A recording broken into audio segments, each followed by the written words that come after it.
2024학년도 1학기부터 우리 대학 수업 관리 지침 중 일부인 상대평가 성적 등급 분포 비율이 조정됐습니다. A등급이 50%를 초과할 수 없고 A등급과 B등급을 합해 80% 이내로 한다는 겁니다. 그러나 정책 시행을 두고 학생들과 학사과, 그리고 총학생회 회의대의를 포함한 중앙운영위원회가 첨예한 입장차를 보이고 있는데요.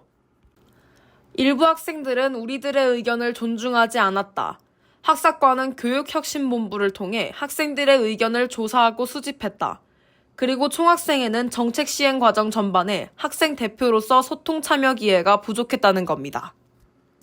지난 2023년 2학기부터 본격 학생 성적평가 방법 개선을 위한 움직임이 있었습니다. 교육혁신본부는 2023년 8월 학생 성적평가 방법 개선을 위한 TF팀 운영계획을 수립했고 단과대학의 추천을 받아 2023년 9월 TF팀을 구성했습니다. 이후 2023년 10월 26일부터 11월 7일까지 단과대학 의견조회를 거친 뒤 2023년 11월 15일부터 22일까지 일주일간 교수와 학생 대상 의견조사를 실시했습니다. 회의대회는 같은 기간인 2023년 11월 총학생회 선거 출마 당시 학점 비율 조정을 주요 공약으로 제시했고 11월 28일 제53대 전남대 총학생회에 당선됐습니다. 학사과의 성적평가 방법 개선을 위한 의견조사와 총학생회의 공약 제시가 동일한 기간 다른 방식으로 이루어진 겁니다. 이로부터 2달 뒤인 2024년 1월 31일 학사과는 상대평가 성적 등급 분포 비율과 관련된 수업 관리 지침 일부를 개정했습니다. 지침 개정 다음 날인 2월 1일 총학생회는 공식 소통 창구인 인스타그램을 통해 총학생회 최종 점검 및 의견 수렴, TF팀 운영 및 교내 구성원의 의견 수렴 등의 개선 과정을 거쳐 학점 비율 조정이 완료됐다고 안내했습니다. 그러나 학생 다수의 의견 수렴이 되지 않았다. 이른 시행이다라는 비판의 목소리가 커지자 총학생회 자체적으로 전체 학생 대상 설문조사를 진행합니다.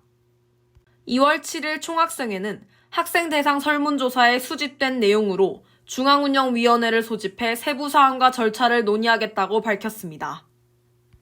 이틀 뒤인 2월 9일 성명서 게시를 통해 학생 의견 수합을 위한 대학의 홍보와 노력이 부족했다며 대학 본부의 정책 실행 유보와 재논의를 요구했습니다.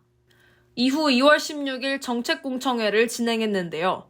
정책에 대한 정확한 정보 제공과 학생 의문 해소를 목적으로 진행하고자 했지만 대학과 총학생회의 소통 과정에 대한 학생들의 의문 또한 불거졌습니다. 공청회 진행 이후에도 정책 시행에 대한 반대 여론은 사그라들지 않았습니다.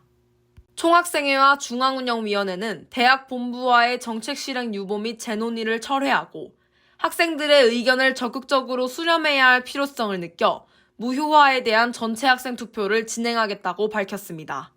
지난 3월 초 총학생회와 중앙운영위원회는 원활한 전체 학생 투표 진행을 위해 교무처와 정보화본부의 투표 과정 협력을 시도했습니다. 이 투표에 참여하는 사람들에게 개인정보를 한 명 한 명 다 받아서 진행을 해야 되는 게 원칙적으로 있어요. 그러니까 그런 개인정보 동의 문제가 있다라는 게 학생과에서 주셨던 우려점이었던 거였죠. 근데 이제 이거를 정보본부 프로세스를 이용을 하면 다 해결이 가능하다는 겁니다.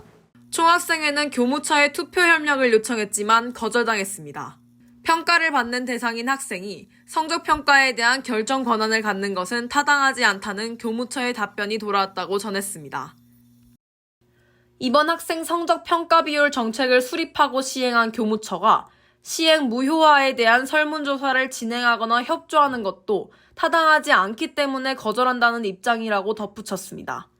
이에 따라 총학생회와 중앙운영위원회는 신속성과 접근성을 검토해 온라인 전체 학생 투표를 진행하기로 최종 결정했습니다. 전체 학생 투표는 오는 3월 14일 오전 8시 30분부터 오후 6시까지 우리 대학 재학생과 휴학생을 대상으로 진행됩니다.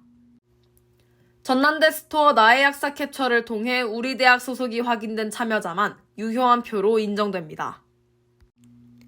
총학생회는 본투표의 참여율이 총 학생의 33.3% 미달 시 투표 기간을 오는 15일 혹은 18일까지로 연장한다고 밝혔습니다.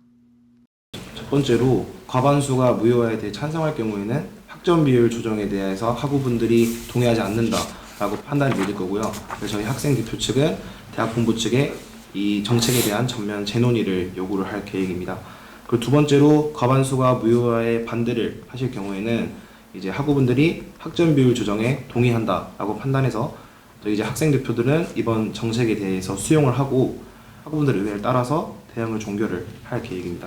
그리고 마지막으로 찬성과 반대의 득표 합보다 기권의 득표가 많을 경우랑 투표율이 33.3%가 미달됐을 때 이제 투표가 무산이 되는데 이때도 저희 학생 대표들은 정책을 수용하고 이번 사안에 대해서 대응을 종결을 할 계획입니다. 정책 시행이 한 달 반밖에 지나지 않은 상황에서 무효화 찬반에 대한 전체 학생 투표를 진행하겠다는 총학생회. 그러나 이번 투표 결과에 따른 대응으로 대학 본부와 원활한 소통이 이뤄질지는 미지수입니다. 학생들의 소통 창구 역할을 해야 하는 총학생회는 학교의 발전과 학생 복지를 위해 힘쓰는 것뿐만 아니라 학생들의 이해와 요구를 대변하는 역할 또한 충실히 해야 할 겁니다. 학생들 또한 성적평가 방식에 대한 본인 의견을 피력할 수 있는 마지막 투표이므로 신뢰성을 보장하기 힘든 정보를 참고하기보다 학사과와 총학 측에서 공지한 정확한 정보들을 바탕으로 투표에 참여해야 할 필요가 있습니다. 총학생회는 학점 비율 조정 정책 시행에 관한 학생들의 의견이 마지막으로 학사과에 직접 전달되는 사항인 만큼 많은 학생들의 투표가 절실하다고 밝혔습니다. CUB 뉴스 전태현입니다.